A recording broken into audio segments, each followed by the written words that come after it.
Shoot for the sun and break on through. So you're blind, you'll be fine, we got good news. You can live the life you want, yes, we know the truth. Grab a cane, get trained, gotta get moving. Make a change on a wage, that's what we're doing. Come with me, yeah. And live the life you want, nobody can stop you. Shoot for the sun and break on through. So you're blind, you'll be fine, we got good news. You can live the life you want, yes, we know the truth. You and me and a bee, let's dream together. And a bee, you and me, lives on forever. You will see, yeah. You can live the life you want, nobody can stop you. Shoot for the sun and break on through. So you're blind, you'll be fine, we got good news. You can live the life you want, yes, we know the truth. You can live the life you want, yes, we know the truth.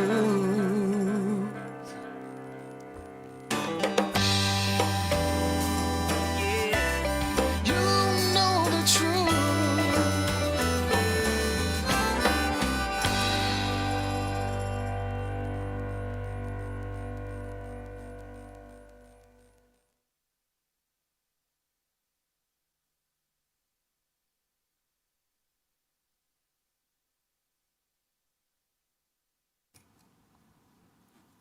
We don't hear you, Pam.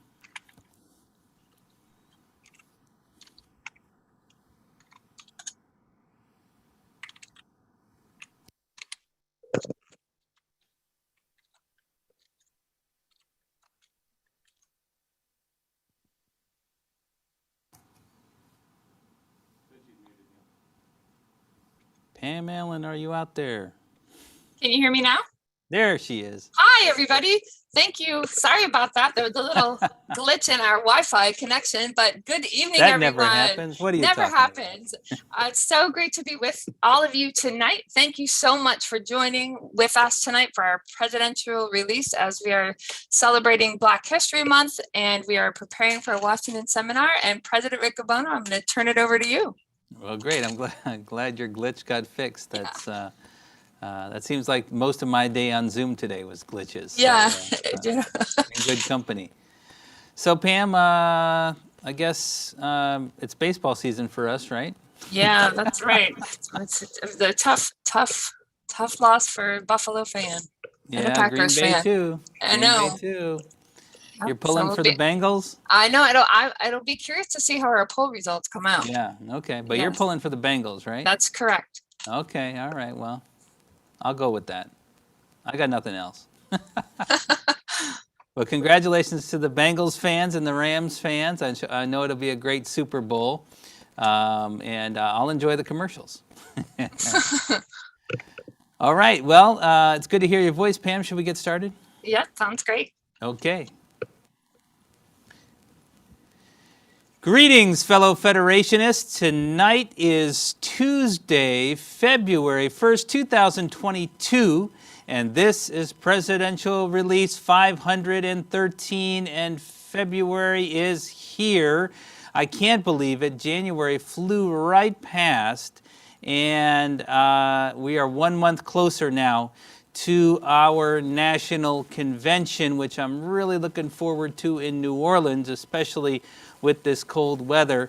It's a great thing to think about. But before we get there, of course, we do have our Washington seminar, and I truly cannot believe how fast January went by with all of the great activity happening around the National Federation of the Blind and getting ready for our 2022 Washington seminar. We did, of course, make the decision to take our Washington seminar virtual for this year one more time because, well, it looked like there wasn't going to be anybody in Washington, D.C. willing to take an in-person meeting.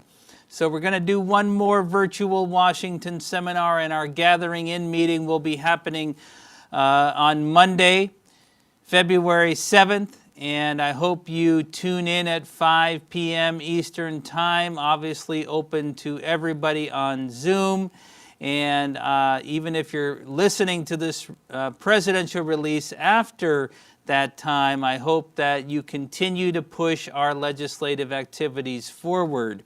Also, during our Washington seminar, there'll be a number of other meetings, but just wanted to call out the winter seminar happening also on February 7th for our National Association of Blind Students. That'll be happening from 10 a.m. to noon on that day, Eastern Time.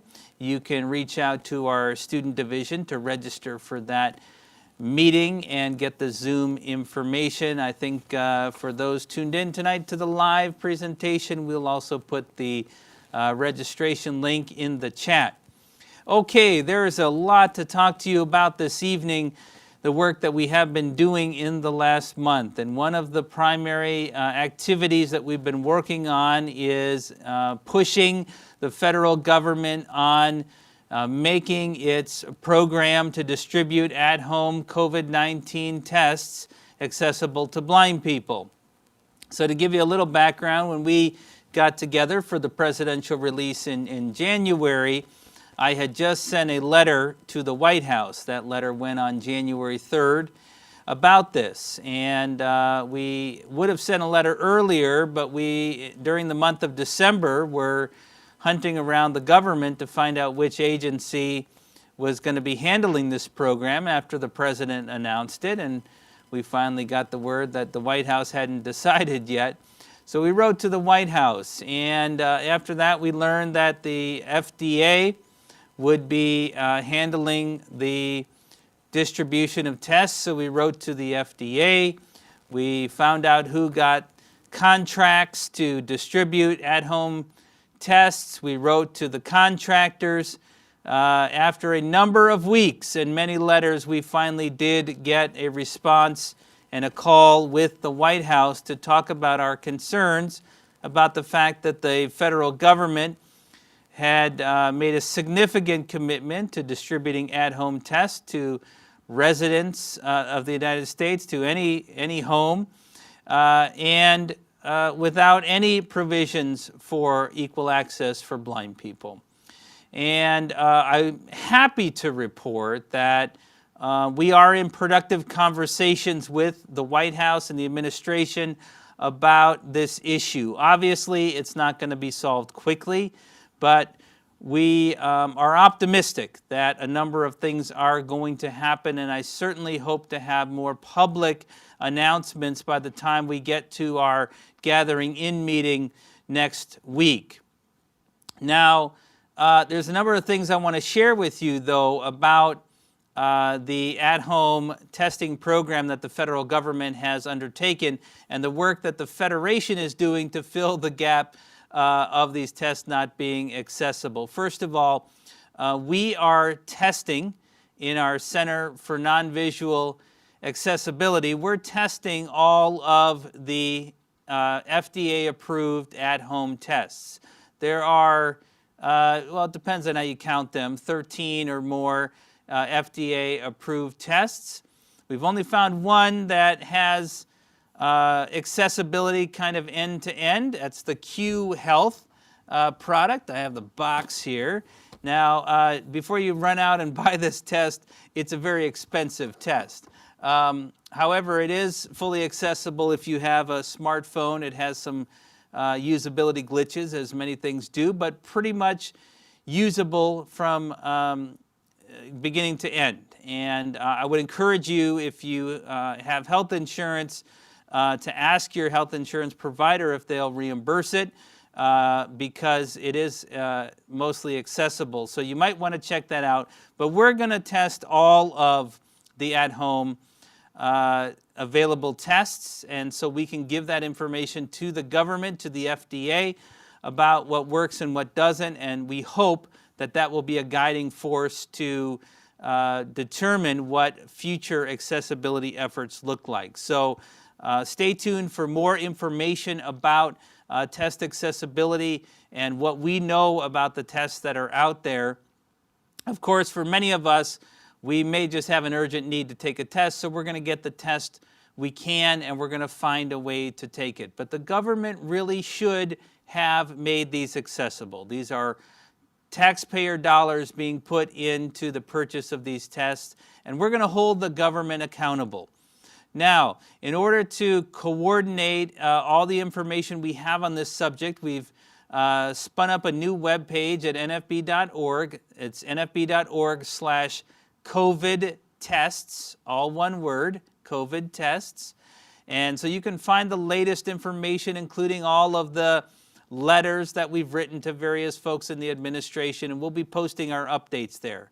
Now, in the meantime, the National Federation of the Blind has sought solutions so that blind people can get access immediately to tests that are out there. So we've talked to our partners at IRA, and we have created a National Federation of the Blind promotion with IRA so that you can make a free IRA call and have IRA assist you if you're a blind person with taking an at-home COVID-19 test.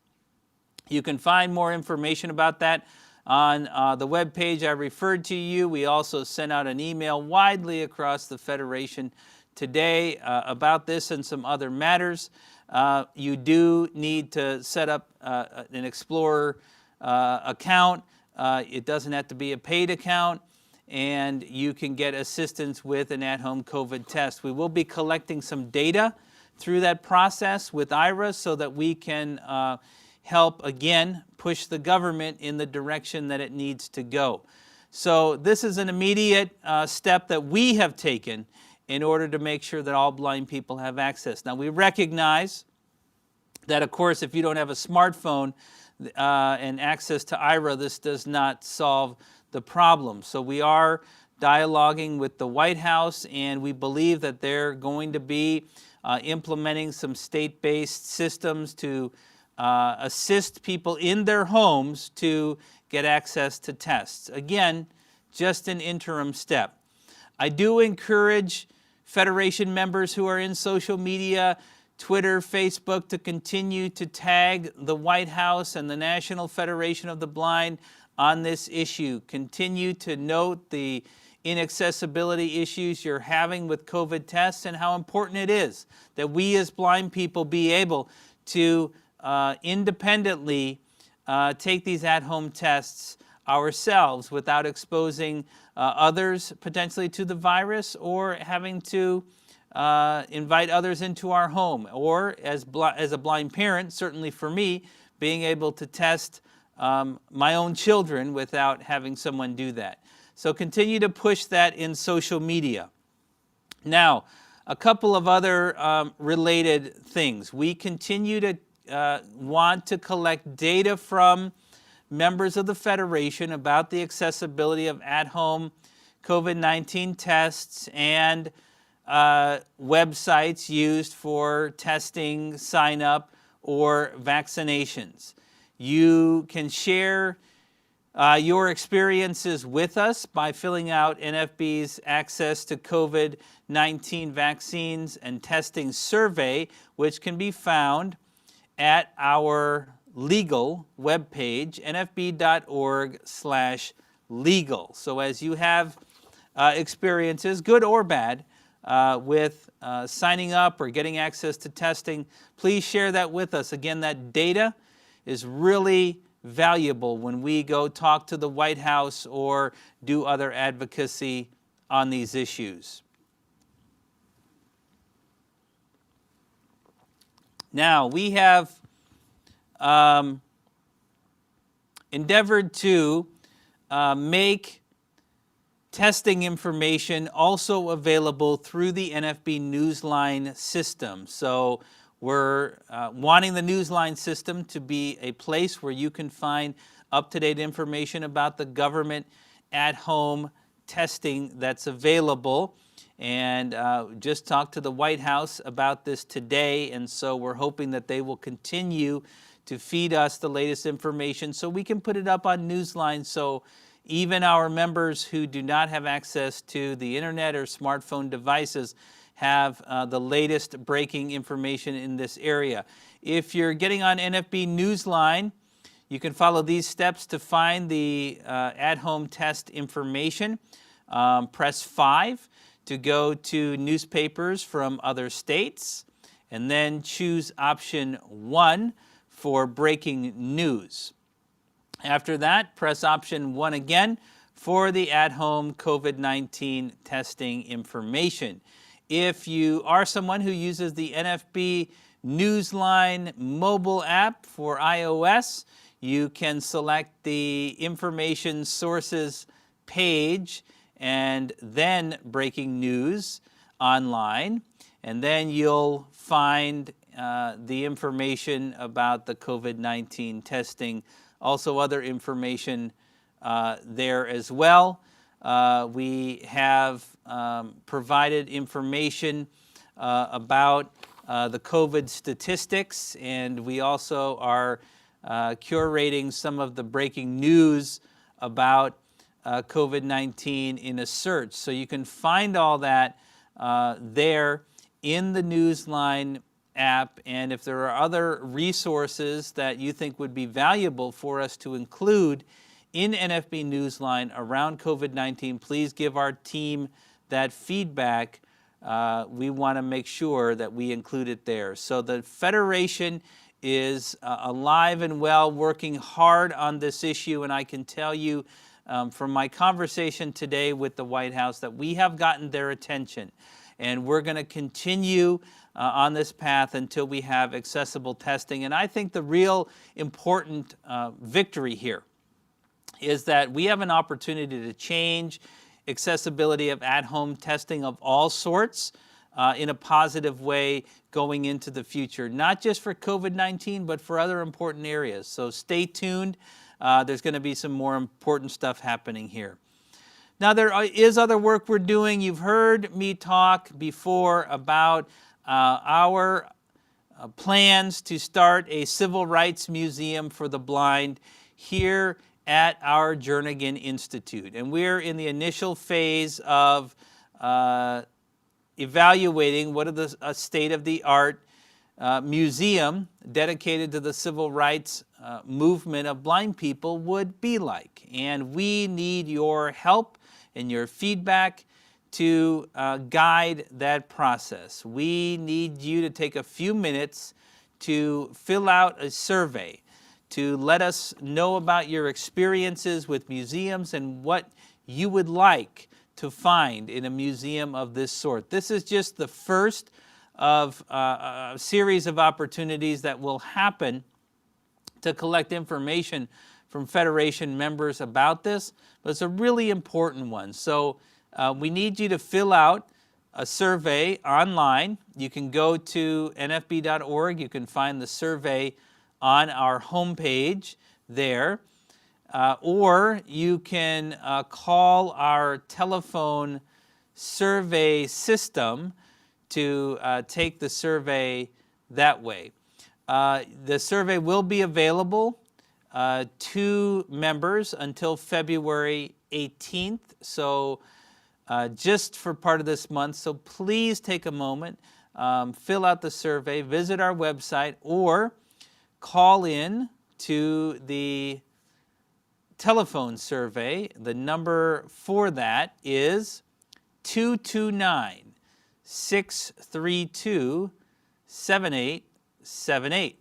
Again, that number 229-632-7878, or you can call toll-free 833-632-7878 if you need that option. Really appreciate you giving us feedback. I'm really excited about the potential for a civil rights museum highlighting the work of blind people in this nation to advance really the status of blind people all over the world.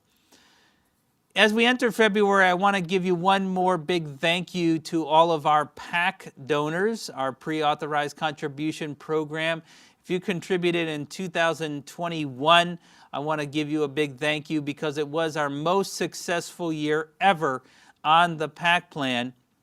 In fact, historically, our first year topping $500,000 realized, collected in 1 year on the PAC plan.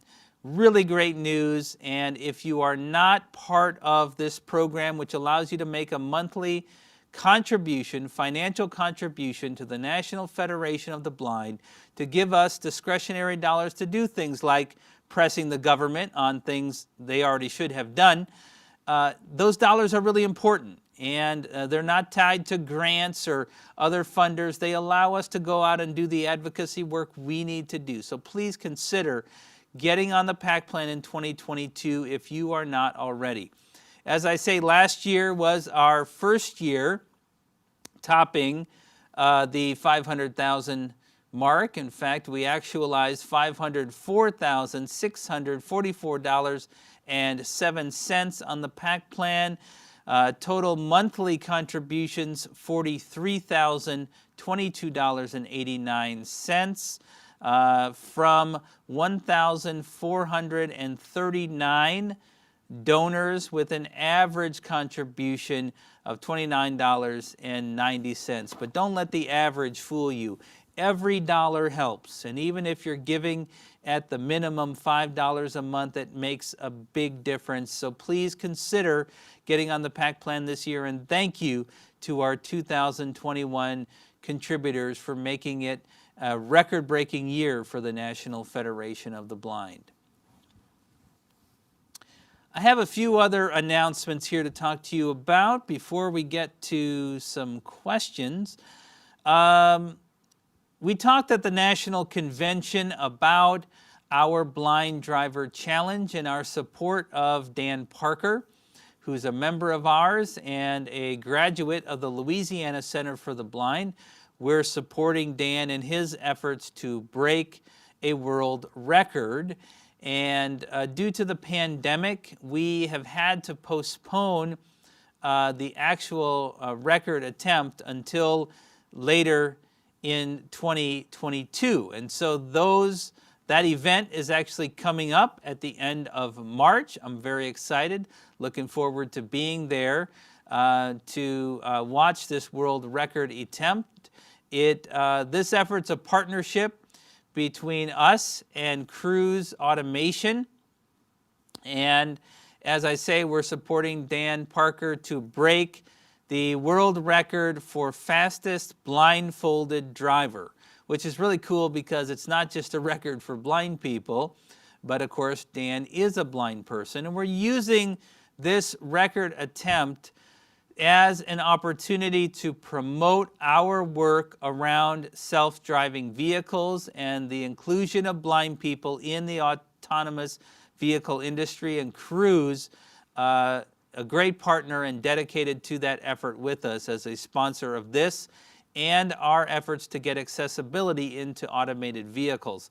The current record is 201 miles per hour, so Dan will be attempting to break that. I know that we will be talking more about it on the March presidential release and probably the April, but we're thinking that March 30th or 31st will be the actual record attempt, so stay tuned. We are hoping to provide some opportunities to watch that live or events around it. That is still evolving, so watch for more information via email.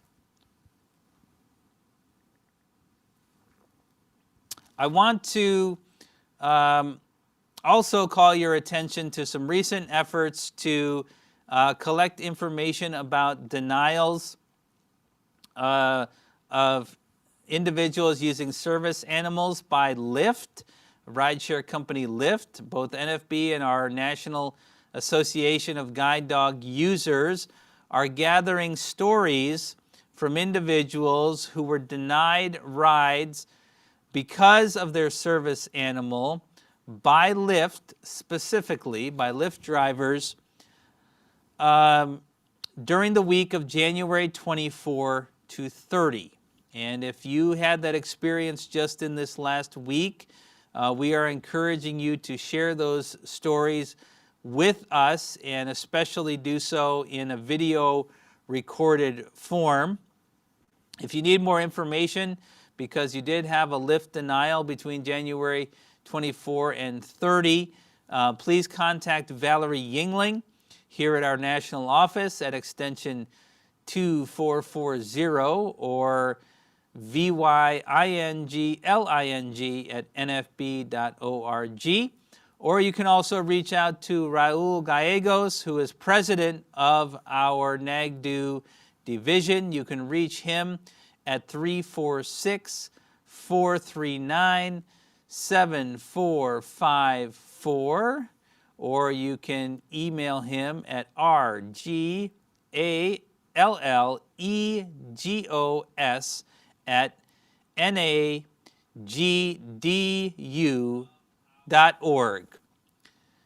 Now, I should say that if you have experienced discrimination by any rideshare provider and because of a service animal, and frankly, if you've just received a denial just because you're a blind person with a white cane, which does happen sometimes too, we are still collecting information through our rideshare discrimination survey, which again can be found at our legal webpage, nfb.org/legal. So we're doing this very specific action around the last week, but remember that we continue to collect data about all rideshare experiences through our ongoing survey that we have available. Let me talk a little bit more about the Washington seminar just for a moment. I mentioned the Great Gathering Inn.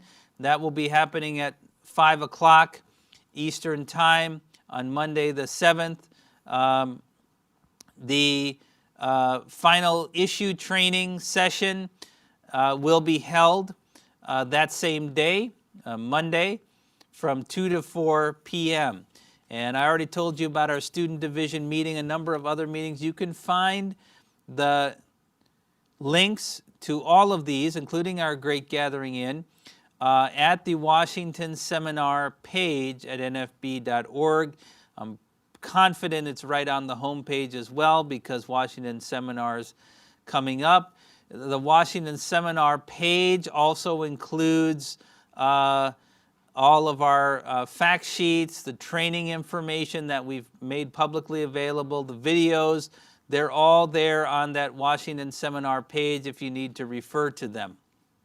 Now, we have also put a lot of the Washington Seminar materials on NFB Newsline. So the legislative agenda, the fact sheets, you can find this information on Newsline. Where do you find it? Well, to find the information, you should call your local number and press option 5 for newspapers from other states, and choose option 5 again for national meetings, and then you'll choose option 1 for the 2022 Washington Seminar fact sheets.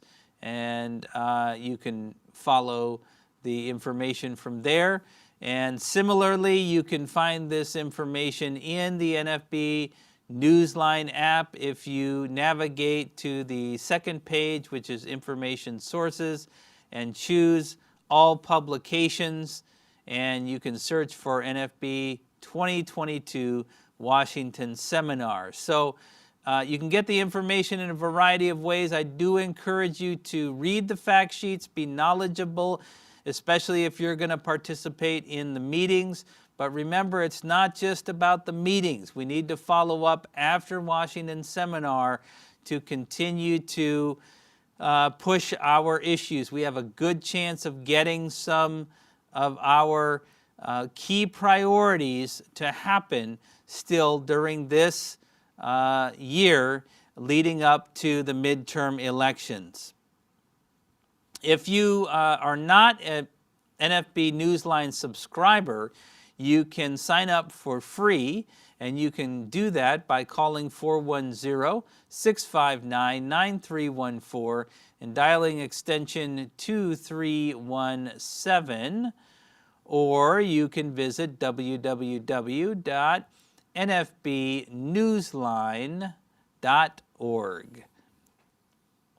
I mentioned the meeting of our student division earlier, but you should also know that our student division is again sad to be not in person at the Washington seminar, but happy to have the support of the Federation in so many ways, including offering all of us the opportunity to bid on some great auction items to support the work of the National Association of Blind Students. There's beauty baskets and other technology and things that you will want to get, and also to provide your dollars to support the work of our students who have been continuing to work hard to connect blind students and share resources in these socially distanced times. To get to the auction, you should go to 32auctions.com. So the number 32auctions with an s.com/2022 blind students, again plural. We'll put that in the chat as well. I encourage you to go to the auction site, check it out. I won one of the auctions last year. I'll have to see if I can win one this year. But the students have continued to do such great work during COVID-19. I would encourage you to support them. And the deadline for the auction, I should give you that. The deadline for the auction is Wednesday, February 9th at 11 p.m. Eastern Time. So, not much time after our great gathering in, just a day or so. So make sure you go check out this auction site before Wednesday evening, February 9th.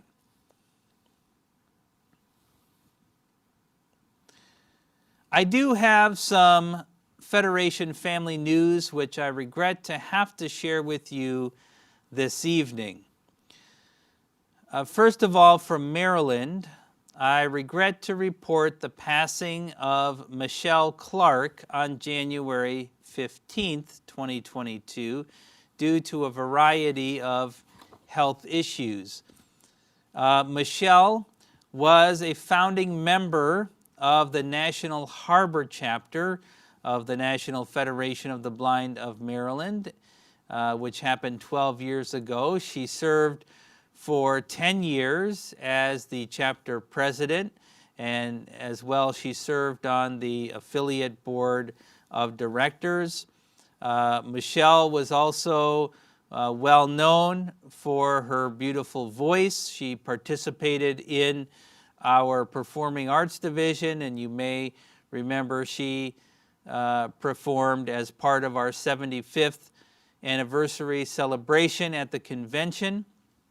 Michelle was also a courageous Federationist who stood up for her rights. She participated in a complaint that we helped her with against the federal government for, it was a 508 complaint for inaccessibility of workplace technology. So I encourage you to keep Michelle and her family in your thoughts and prayers. I also regret to inform you of news that came from Iowa of the passing of Ted Hart on January 28. Ted actually passed away in North Carolina due to complications resulting from his contracting COVID-19. Ted was one of the very early students that Dr. Jernigan had at the Iowa Commission for the Blind. He was 81 years old when he passed, and he has been a longtime member of the Federation. He always would regale people with stories when you came across him, and it was one of the tools he used to teach people about the capacity of blind people.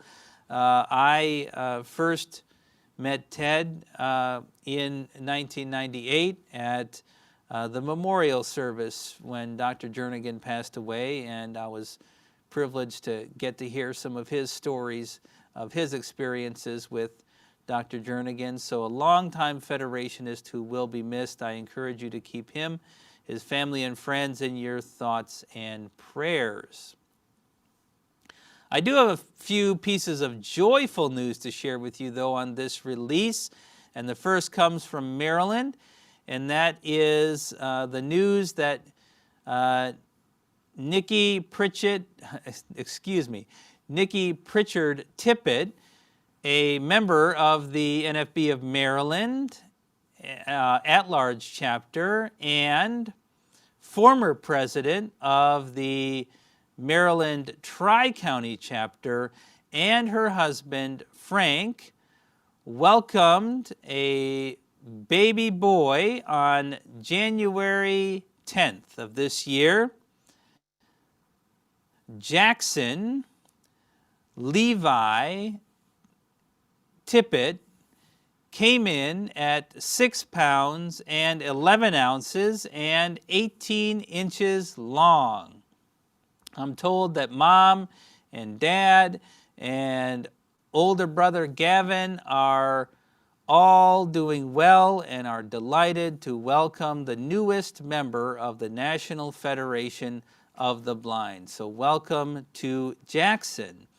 And also proud to report from the great state of Georgia the arrival of Alistair Dean Akins, who was born on January 28th.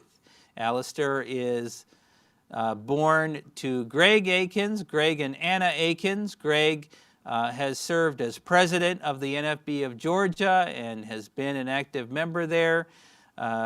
Greg and Anna welcomed Alistair a few days ago, as well as big brother Gabe. They're all doing well and excited to welcome Alistair as the newest member of the National Federation of the Blind in Georgia. So welcome to our new members, and please continue to share with me the great news of those who are joining us across the Federation. I think that's what I have right now. Pam, I'm going to flip it back to you for questions. All right. Thank you so much, President Cabono. And before we get started with our questions, and thank you again, everybody, for submitting your questions ahead of time and also tonight through our Q&A feature, I'll share the poll results. So our Washington seminar, as we have been discussing, is coming up. So we asked people the issue that they felt most passionate about this evening. And so you could choose more than one, but our top vote getter was our Medical Device Non-Visual Accessibility Act, and close behind was our Access Technology Act. So we on our 21st Century Web App. I think it was tough for people to decide because everybody is passionate about all of them, but so I know we're gonna have a great success, a very successful Washington seminar. And also thanks to our great governmental affairs team for all the hard work and prep. And our second poll related to the Super Bowl. Now, overwhelmingly, the Bengals are coming out as the predicted winners. So we'll have to see how that goes. And we do have a few people that prefer the commercials. So, but according to this poll, the Bengals are going to be the champs. So we'll have to see how that goes. Nice. So thank you again, everyone, for question submission, and we will get started with the question. So we have a few things related to Washington Seminar. Someone's inquiring about how long have we been doing Washington Seminar? Oh, memory test, huh? We do phone a friend. So Better you than I. I believe that the first, I wasn't there, so just let's start with that. But I believe the first Washington seminar-like meeting was around 1973 or so. I guess that means we're coming up very close on 50 years, right, of Washington seminars. So that's pretty exciting. That's awesome. Obviously, we have had a presence in Washington, D.C. much longer than that. Going back to Dr. Tenbrook's early days of advocating with the federal government around Social Security and other things. So advocacy at the federal level, of course, was a big reason that we organized the Federation. But this style of meeting, the Washington Seminar, it's about 50 years now. Great. Lots of years of making a difference. So related to advocacy, we have several questions about voting and access. So our first one is inquiring if the Build Back Better Act includes the right of blind people to vote independently, or is that decided by a state-by-state system? So in terms of voting and voting protections at the federal level, we have continued to advocate for the inclusion of provisions that would strengthen accessibility to voting. That obviously is still pretty controversial at the federal level in terms of additional legislation to be passed. So we advocate both approaches. We will continue to monitor what's happening with federal voting legislation, but states and our state affiliates should continue to press these matters. We've gotten a number of affiliates now that have gotten stronger voting laws. Colorado, as you heard at our national convention, has gotten a very strong law. So we would love to work with affiliates on getting state laws that improve accessibility provisions for the blind, especially as it relates to electronic submission of ballots and electronic return. Receiving ballots electronically and returning them to the polls. We figure if you can vote electronically from the space station, that blind people should be able to vote from their home in a secure manner on the ground. Although, if we can get a blind person on the space station, that's okay too. That would be next. And also related to voting, we had a question from Florida, one of our members in Florida, inquiring about a state law there that does not allow volunteers to assist someone with voting in the voting booth. So they're wondering how the NFB is working on issues of that respect. So on that specifically, I would encourage you to reach out to our advocacy team in terms of the specifics of that. But this is not a new issue. This is, one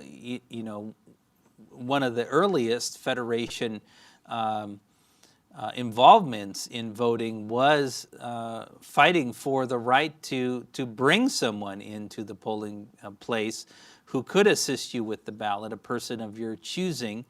And so certainly, what we advocate today is that the ballots be accessible so that you don't need someone to help you. But certainly the law would support and should support that if you need assistance, that you be able to bring a person of your choosing to fill out the ballot for you. So I'd encourage you to reach out to our advocacy team. And that is something that we've fought before, and we can look at the specific laws in your state, but certainly that should not be a barrier for you. And then we have a question about someone who's curious about signing up for listservs and wondering how that is possible. So the Federation operates, Dave Andrews is going to throw something at me because I don't know the exact number off the top of my head, but I'm sure even he has a hard time coming up with it. We have hundreds of listservs, and an impressive amount of information gets distributed through these listservs. You can find all of the ones that are publicly available by going to nfbnet.org. And you'll find them listed there, and you can sort through them. You can find the ones you want to join, and you can find information about how to join them. And if for some reason you have trouble with the website, I'm sure there's someone in your local chapter or affiliate who would help you. But nfbnet.org is the place to go. Excellent. Okay, and then we have several questions about our upcoming national convention in the great city of New Orleans. Just wondering about any updates as far as COVID protocols or other thoughts, if there have been any updates. So, Pam, you can take all the New Orleans questions, but in terms of COVID, obviously, we can't predict exactly how things will look in July. But what we know today gives us a pretty good indication of how things are going to be. We're going to continue to encourage masking at the convention, especially in the public areas, the meeting halls, the breakout rooms, the hallways. We're going to be requiring that people wear masks. We're going to make information available in and around the convention if people do need to go and get a COVID test. We're going to be working very closely with the hotel on that. We know that they have a number of protections that they take already in terms of extra cleaning and making hand sanitizer available. Obviously, we're going to encourage people to be smart about their interactions at the convention in terms of making a decision what's right for you. I would encourage people to consider getting vaccinated. I think it's a great thing to do. We just had a booster clinic here a couple weeks ago. I respect that some people haven't made that choice, but I do think folks should consider it. We will not require vaccinations for the convention, but certainly we will be taking all the reasonable precautions we can. Now, it's very hard to predict what things are going to look like 5 months from today. So everything's on the table at this point. We want to put forth the safest, smartest convention experience we can. We don't know what all the regulations are going to be in New Orleans. I know, and Pam, you could probably verify this, that at least right now in many places they do require proof of vaccination, especially to go into venues that have live entertainment. So you will want to consider carrying that with you. If you have ideas about things that we should and can reasonably do with respect to the convention, please send them along. We are going to be streaming parts of the convention so that those who can't attend for whatever reason have access to some of those things. We can't reasonably offer all of the convention meetings that we have in person virtually, but we will of course offer the core meetings that we have, and we're going to try to do some other things. That's what we know today, but again, if you have suggestions, we would love to have them. I know we're all very excited to welcome everybody, and so we're definitely counting down the days. So I thank everybody so much for the questions. If we didn't have a chance to answer your question tonight, then our outstanding communication teams will be following up with everyone. And again, we so appreciate everyone joining with us this evening. Please join us for our next presidential release, which will be held on Tuesday, March 1st, which happens to be Mardi Gras Day, by the way, at 8 p.m. Eastern using Zoom. the Nation's Blind YouTube channel, our internet stream, or by asking your Amazon device to open Nation's Blind. You may also contact President Riccobono at 410-659-9314 or via email at officeofthepresident@nfb.org. And I will turn it back over to you, President Riccobono. Thank you very much, Pam. Great to be with you. Great to be with you too. Have a great night. Absolutely, absolutely. Go Bengals. That's what I have for the February release. I encourage everybody to be actively engaged in the work of our Washington seminar, and especially the follow-up after our Washington seminar. You know, the Washington seminar is really the kickoff for the year of legislative and advocacy activity, and everybody can play a role in that. I'm looking forward to the Washington seminar and what's going to come from it and the great progress we're going to make during the month of February. And a happy Valentine's Day to everybody and a happy Black History Month. I hope you take an opportunity to again reflect on the work that our Black leaders have done to contribute to the diversity and strength of our organization. And with that, before we get to the customary endings, I'll say let's go build the National Federation of the Blind. Hi, I'm Oriana Riccobono, and I'll be telling you a joke. Okay. Knock, knock. Who's there? Dozen. Dozen who? Doesn't anyone want to let me in? Woo! It's cold out there, isn't it? Yeah. I have another one. Okay. Why are elevator jokes so good? Because they're very uplifting? No, they work on many levels. No! That is way too uplifting. Hi, I'm Elizabeth from Vermont, and I'll be telling you one joke. Okay. Will February March?